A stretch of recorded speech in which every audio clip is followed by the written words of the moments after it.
नहमदुहु व नुसल्ली अला रसूलिहिल करीम अम्मा बअद फ़अऊज़ु बिल्लाहि मिनश शैतानिर रजीम बिस्मिल्लाहिर रहमानिर रहीम। मैं हकीम राशिद बुखारी आपकी खिदमत में हाज़िर हूँ। मेरे दोस्तों, आज मेरा टॉपिक सर्दियों के बारे में है कि आप सर्दियाँ किस तरह हशाश बशाश तरीके से गुजार सकते हैं।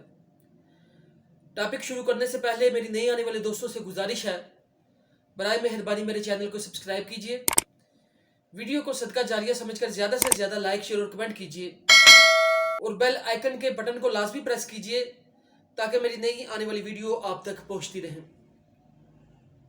मेरे दोस्तों, सर्दियों में आप कसरत से धूप के सामने बैठा करें।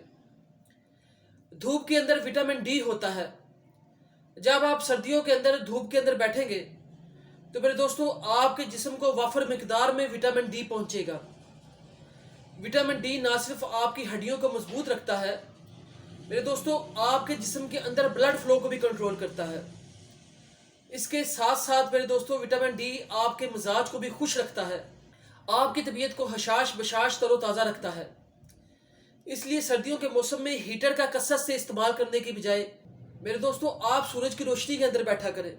इससे आपकी हड्डियों को जो हीट पहुंचेगी उससे आप इंशाअल्लाह अजीज खांसी, रेशा, बलगम और ज़ुकाम से भी महफूज रहेंगे। सर्दियों के मौसम में विटामिन सी का कसरत से इस्तेमाल किया करें। विटामिन सी आपको किन किन चीज़ों में मिलेगा? विटामिन सी मेरे दोस्तों मौसमी, किन्नू, चकोतरा, अमरूद, इन चीज़ों के अंदर वाफर मिकदार में विटामिन सी पाया जाता है। मेरे दोस्तों आप इन फलों को वैसे भी खा सकते हैं और इनका जूस भी इस्तेमाल कर सकते हैं। विटामिन सी भी हड्डियों की ताकत के लिए बहुत अच्छा होता है। ये ना सिर्फ हड्डियों को मजबूत करता है बल्कि आपके जिस्म के अंदर कुव्वत, ताकत और तवानाई पैदा करता है और आपके चेहरे को तरोताज़ा फ्रेश रखता है। मेरे दोस्तों विटामिन सी आपके चेहरे को नई ताजगी और शगुफ्तगी फराहम करता है। इसलिए सर्दियों के मौसम में कभी भी विटामिन सी का इस्तेमाल करने से मत कतराएं। विटामिन सी का कसरत से इस्तेमाल करें। विटामिन सी आपकी जिस्मानी सेहत के लिए बहुत अच्छा होता है। सर्दियों के मौसम में ओमेगा 3 का कसरत से इस्तेमाल करें। ओमेगा 3 आपके दिल, दिमाग, जिस्म के पट्ठों और हड्डियों को ताकत देता है। मेरे दोस्तों ओमेगा 3 मछली और पिस्ता जात के अंदर पाया जाता है, जैसा कि काजू, बादाम, मगज़े अखरोट, मगज़े चलगोज़ा। सर्दियों के मौसम में आप पिस्ता जात का कसरत से इस्तेमाल करें, मछली का इस्तेमाल करें। मछली मेरे दोस्तों ना सिर्फ आपके जिस्म को ताकत देती है बल्कि ये आपके दिल की ताकत के लिए बहुत अच्छी होती है। मेरे दोस्तों सर्दियों के मौसम में भी आम दिनों की तरह आप टाइमली सो जाया करें। रात देर तक मत जागा करें। इससे क्या होता है? इससे ना सिर्फ आपकी नींद मुतासर होती है मेरे दोस्तों, बल्कि रात को सोने के बावजूद भी आपको थकन और कमजोरी का एहसास होता है। सुबह उठने के बावजूद भी आपकी तबीयत हशाश बशाश नहीं रहती। इसलिए सर्दियों के मौसम में भी आप अपनी नींद का ख्याल रखा करें। अपने ज़रूरी काम करने के बाद मेरे दोस्तों अपनी नींद को पूरी किया करें। इसके बाद मेरे दोस्तों सुबह के टाइम जब आप उठें, नमाज फजर अदा करें। मेरे दोस्तों नमाज पंजगाना की पाबंदी किया करें। मैं बार बार आपको नमाज की तलकीन इसलिए करता हूँ कि नमाज मेरे प्यारे आका सल्लल्लाहु ताला अलैहि व बारिक वसल्लम की आंखों की ठंडक है। मेरे दोस्तों नमाज 100 बीमारियों से निजात का जरिया है। नमाज फजर अदा करने के बाद सुबह के टाइम मेरे दोस्तों सुबह की वॉक को अपनी रूटीन के अंदर शामिल कीजिए। सुबह के टाइम आप वॉक करेंगे तो इससे क्या होगा, सारा दिन आपकी तबीयत हशाश बशाश रहेगी। मेरे दोस्तों आपको सर में दर्द नहीं होगा। सुबह उठ के जो दोस्त अहबाब ग्रीनरी को देखते हैं उनकी आंखों की कुव्वत बसारत तेज होती है। आप सब्जा और हरियाली को देखेंगे, अल्लाह पाक ने इसके अंदर ऐसी कुव्वत और ताकत रखी है कि सब्जे और हरियाली को देखने से आपकी आंखों की कुव्वत बसारत तेज होती है। मेरे दोस्तों आपकी आंखों की कुव्वत बनाई बेहतर होती है, आपके दिमाग को कुव्वत और ताकत पहुंचती है। इसलिए सुबह के टाइम उठ के सब्जे को देखने के बहुत ज़्यादा फायदे हैं।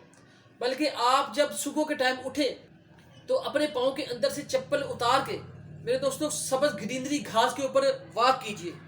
उसके ऊपर जो शबनम होती है वो जब आपके पाँव को लगेगी तो मेरे वो दोस्त अहबाब जिन्हें मैदे जिगर की गर्मी होती है, जिनका ब्लड प्रेशर हाई रहता है, जो अक्सर व बेशतर हाथ पाँव की जलन का शिकार रहते हैं, तो मेरे दोस्तों उनके लिए सुबह की वॉक बहुत बेहतर है। سردیوں کے موسم میں میرے دوستوں دن میں ایک دفعہ ادرک والی چائے کا یا ادرک کے قہوے کا ضرور استعمال کیجیے۔ میرے دوستوں ادرک کے اندر اللہ پاک نے بے تحاشا فوائد رکھے ہیں۔ میں ادرک کو سبزیوں کا بادشاہ بھی کہتا ہوں، وہ اس لیے کہ ادرک ہڈیوں کی طاقت کے لیے، ادرک جسمانی قوت اور طاقت کے لیے، ادرک آپ کی آنکھوں کی بینائی اور بصارت کے لیے، ادرک دماغ کی طاقت کے لیے، ادرک دل کی طاقت کے لیے میرے دوستوں بڑی اہمیت کا حامل ہے۔ اس لیے سردیوں کے موسم میں ادرک والی چائے کا کثرت سے استعمال کیا کریں۔ سردیوں کے موسم میں میرے دوستوں ہیٹر کا استعمال کم سے کم کیا کریں۔ کوشش کریں گرم کپڑوں، کمبل اور رضائی کا استعمال کریں۔ میرے وہ دوست احباب جو گیس والے ہیٹر کا کثرت سے استعمال کرتے ہیں انہیں بہت سے امراض ہو جاتے ہیں، جیسا کہ جسمانی الرجی، آنکھوں سے ہیٹ نکلنا، ہاتھ پاؤں کی جلن۔ تو میرے دوستوں ان امراض سے بچنے کے لیے آپ سردیوں کے موسم میں کمبل اور رضائی کا استعمال کیا کریں۔ اس کے علاوہ میرے دوستوں سردیوں کے موسم میں دن میں ایک مرتبہ گرین ٹی کا ضرور استعمال کریں۔ گرین ٹی میرے دوستوں آپ کی صحت کے لیے بڑی اہمیت کی حامل ہے۔ میرے وہ دوست احباب جو سردیوں کے اندر چکنائی والی سکیل چربیلی قسم کی چیزیں کھاتے ہیں وہ گرین ٹی استعمال کریں گے تو میرے دوستوں ان کے موٹاپے کے لیے بڑی اچھی ہوتی ہے۔ گرین ٹی نہ صرف آپ کے دل دماغ کو طاقت دیتی ہے بلکہ یہ موٹاپے کو بھی کنٹرول کرتی ہے، کولیسٹرول کا خاتمہ کرتی ہے۔ میرے دوستوں اس کے علاوہ ایک قہوہ جو مسالی قہوہ ہے میرے دوستوں وہ لونگ، دار چینی، جیفل اور جوتری کا قہوہ ہے۔ سردیوں میں ایک مرتبہ اس قہوے کا ضرور استعمال کریں۔ آپ یہ قہوہ استعمال کریں گے تو انشاءاللہ تعالی العزیز آپ کھانسی، نزلہ، زکام، بلغم، ریشہ اور کیرے سے محفوظ رہیں گے، اور اس کے علاوہ یہ قہوہ آپ کے جسم میں قوت اور طاقت اور توانائی بھی پیدا کرے گا۔ میرے دوستو ان حفاظتی اقدامات پر عمل کرنے کے بعد آپ انشاءاللہ تعالی العزیز اللہ پاک کے فضل سے سردیاں پرسکون طریقے سے گزاریں گے، آپ کی طبیعت حشاش بشاش رہے گی اور آپ کئی قسم کی بیماریوں سے بچیں گے۔ میری اللہ پاک سے دعا ہے اللہ پاک آپ کو شفائے کاملہ عاجلہ عطا فرمائے۔ میری اللہ پاک سے دعا ہے اللہ پاک آپ کو آسانیاں عطا فرمائے اور آسانیاں تقسیم کرنے کا شرف عطا فرمائے۔ وما علینا الا البلاغ المبین۔